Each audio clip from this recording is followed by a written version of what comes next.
อากาศยามเช้าอยู่บ้านเบาสมบูรณ์เด้อพี่น้องเด้อพี่น้องสังเกตเบิ่งครึ้มยังหนาวอยู่พี่น้องเอ้ยมื้อนี้แม่นวันที่ห้าพี่น้องบ่แม่นวันที่ห้าพี่น้องวันที่สี่มีนาคมพี่น้องสังเกตเบิ่งอากาศยังหนาวอยู่บ่ได้ร้อนคือเขตอื่นเด้อพี่น้องเด้อมีสายลมพัดเย็นๆยามเช้าพี่น้องเอ้ยบ่ฮู้ว่าสิฮอดเดือนใดจังสิได้สัมผัสอากาศร้อนคือเขตอื่นเขานะพี่น้องเขตนี้ยังหนาวยังเย็นอยู่ครึ้มตลอดเลยพี่น้องเอ้ย พี่น้องอยู่เขตอื่นคือสิบ่น่าเชื่อหรอกว่าอันตกเดือนนี่ยังสิหนาวอยู่นะแต่ว่าอยู่เขต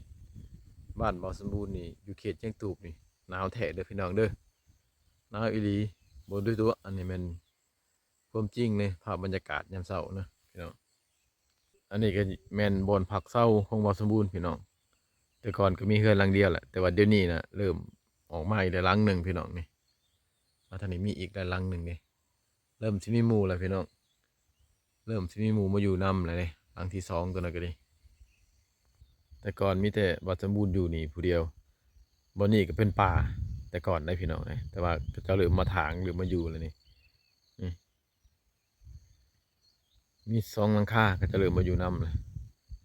นี่ก็เป็นทางเข้าบ้านพี่น้องตอนนี้เข้าไปหาบ้านก็ประมาณ300 เมตรแต่ก่อนบ่สมบูรณ์อยู่ป่าแบบโดดเดี่ยวเลยได้พี่น้อง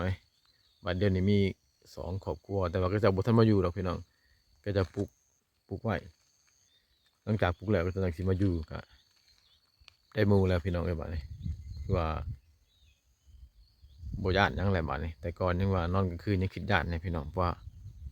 ไฟฟ้าบ่ทันได้เด้พี่น้องมีแต่ลักซื่อๆนั่นนี่ได้ลักไฟแต่ว่าก็เจ้าบ่ทันปล่อยไฟนะบ่ได้ดึงไฟเข้าเรือนพี่น้องอืมบรรยากาศยามเช้าๆเด้อพี่น้องอุณหภูมิตอนเช้าๆมื้อนี้17 องศาพี่น้องถือว่าจะกลับไปแบบสำฤดูหนาวอีกแล้วอยู่ทางข้างจะได้ยินแต่เสียงนกเลยพี่น้องก่อนเป็นแคมป์ป่าเลยแต่ก่อนต้องจากบนทางภูน่ะจะได้ยินเสียงธนีห้องในภูตัวนี้แต่ว่าเขาเจ้าเริ่มเห็นการเกษตรหลายแล้วก็เริ่มปลูกพริกหลายก็เฮ็ดให้สัตว์ป่ากับพวกเป็นนำพี่น้องเอ้ย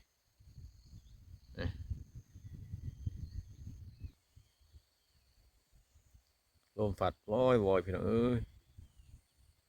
อากาศหนาวเย็นอีหลี